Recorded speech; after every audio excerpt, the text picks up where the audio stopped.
What's going on, everyone? Welcome back to Movie Emporium's movie review of Duel, the newest film from director Riley Stearns. Now, before we begin, if you like this channel, awesome. Hit the subscribe button to join Movie Emporium. Hit that notification bell at the top to find what's coming next. If you like this video, awesome. Hit that like button as well as comment below any video that you watch, including this one. Okay, so Duel premiered at Sundance 2022. It is Riley Stearns' newest film. If you've ever seen Faults, it's the same director. It stars Gillan as this young woman named Sarah, who has a husband slash, I think it's more of a partner, who's actually under contract, overseas or wherever he's at. And she's a very bored, she's a drunk, she's a very just unhappy individual, I guess you could say. This is not a very upbeat type film. Well, she finds out that she's dying. She found blood on her sheets. It's some kind of weird virus that she has. It's going to kill her. And they offer her this thing called replacements, which is the ability to basically clone yourself to allow the family to not only grieve, but to kind of move on past the eventual person's death. So they have their own cloning thing.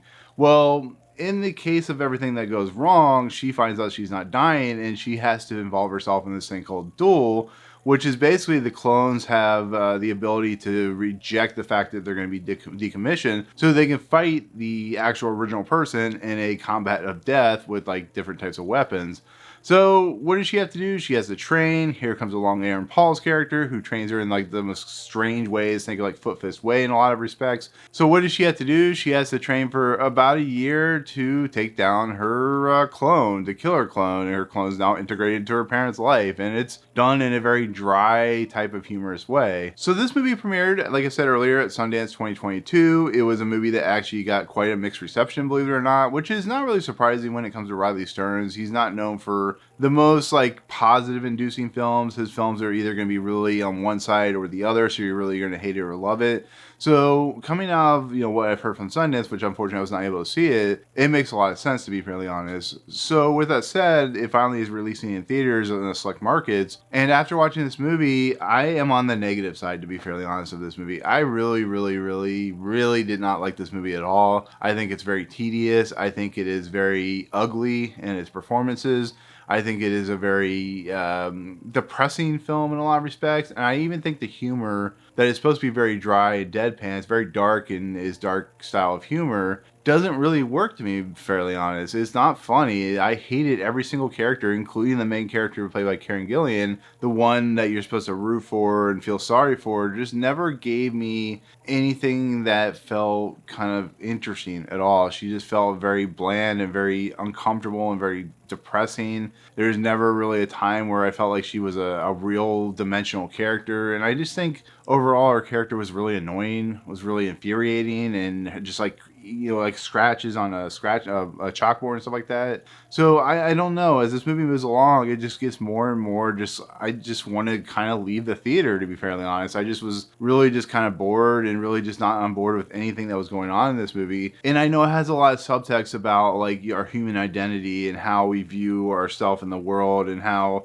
when things come to a head in very depressing and uncomfortable ways, we try to find the easiest out to deal with it. And then when it doesn't go the way it should, we want to find a way to correct that problem and do it, like I said, once again, in the easiest way possible. But when it kind of broke down to like that kind of idea and concept, I just never felt like it was an entertaining film at all. I never felt like I had any substance to it, any kind of worth in watching it. And I just feel like every time and every minute that this movie moved along, I just was not on board at all. I never liked a single moment in this movie. Even Aaron Paul, who tries to lift it up a little bit, just seems like he's in a different movie on all his own. It just, everything about this movie is very Riley Stearns in its own nature, but I think it's led worse by a script that just doesn't feel like it wants to do anything to make it fun or interesting or entertaining, and just feels like it wants to be a downbeat downer that makes you like so uncomfortable that you just don't want to be in that particular area. And maybe that's the whole point of the movie itself, but I just never felt on board with that. I really didn't. So overall, I just didn't like this movie. I didn't like its tone. I didn't like its eventual conclusion, which I think is very mean-spirited. And I think this whole movie tries to be something, and people will enjoy this movie, but overall I just didn't like it. I really didn't. I didn't think it was a very good movie at all. It might actually be on my worst of the year list just because of how gross and uncomfortable I was feeling during the movie. And like I said, that may be the point, but I don't want those experiences sometimes. I want, you know, a very thought-provoking experience, but I don't want characters that are so unlikable that you just hope they all die and shrivel at the end. The boyfriend especially is the worst type of human being in this movie, and how he acts and how he reacts to everything. And then Karen Gillan and her portrayal of everything is just weird, and just is a very off-putting movie, to be fairly honest. So, but in the end, it's not a movie for me. It may be for other people. I didn't find it engaging, but you may just take it for what it's worth. But overall, I just didn't really care for it. So with that said, it is definitely not a recommend for me. So anyways, that'll do it. That'll be my take on Duel. Thank you so much for watching. Comments below. If you've seen this movie, what do you think? Are you going to see this movie? Let me know in the comments. Otherwise, if you like what you see on this channel, hit the subscribe button to join Movie Emporium. Hit that notification bell at the top to find out what's coming next. If you like this video, awesome. Hit that like button. And as always, we'll see you guys on the next video. Peace out.